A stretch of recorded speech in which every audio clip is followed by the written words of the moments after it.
I want to talk a little bit about being an atheist and what that means, to me at least. Many people now adopt the label atheist for many different reasons. I would like to go over a few of them, if I may. This is not a complete list, nor does it ring true for every atheist out there. This does not mean that, to be an atheist, one must adhere to these as your strict reasons. No, these are but a few examples. An atheist is an individual, and each one has a different story to tell about why they adopt the label atheist. Being an atheist is but one tiny aspect of what makes up that person as a whole. Now, where to begin? Well, some people do it as a form of rebellion, after being raised and forced into a particular set of beliefs, without ever being asked if that was what they wanted. Traditionally, they are told what to think, how to think, and not to question from a very early age.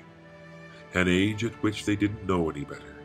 They trusted their parents explicitly to provide them with all the correct answers. It's only as they grow up that they find out things aren't always as they seemed.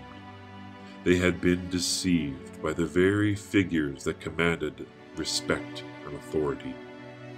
Parents do it all the time, from Santa Claus to the boogeyman.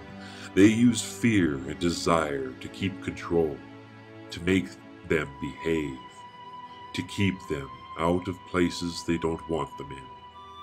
But then they go to school and learn about life and the real world around them, and learn there are better reasons, real reasons, to be afraid of the dark, to be nice to others.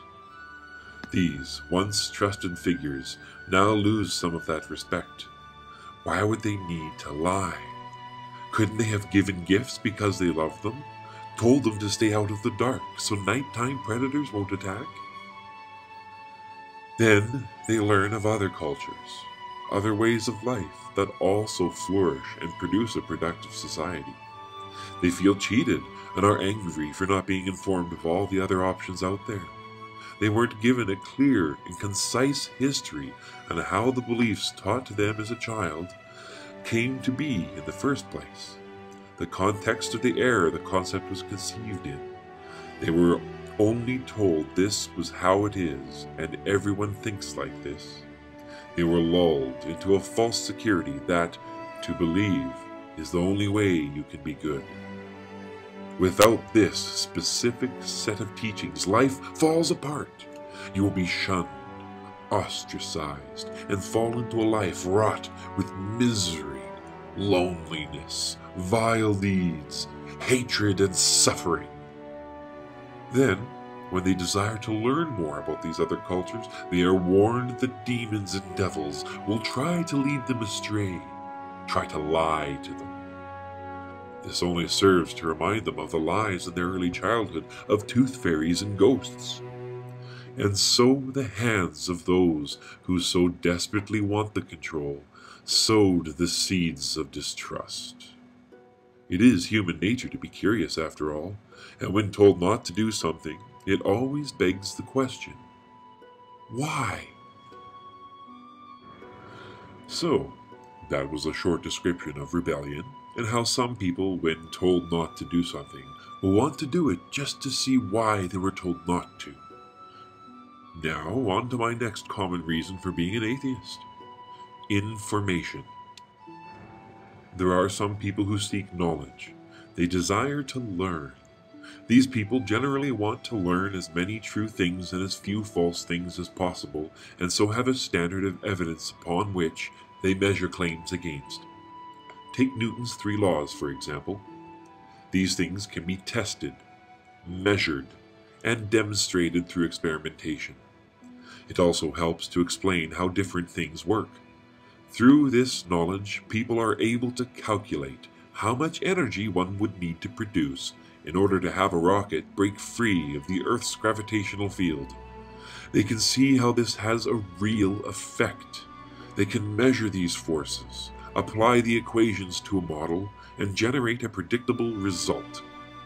This was created through the scientific model. People observed something that happened in the real world and then tried to explain how it happened. There are many models now based on observations using modern tools, from microscopes to telescopes, that help us find cures for illness, help doctors repair injuries, design planes to fly, make computers, automobiles, buildings, trains.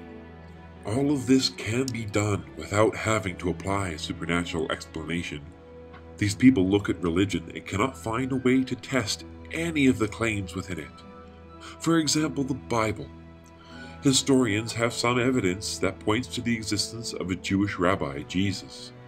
Archaeologists have found the remains of a city from biblical passages, but these things do not show evidence to support the supernatural claims or biblical miracles. The connection just isn't there.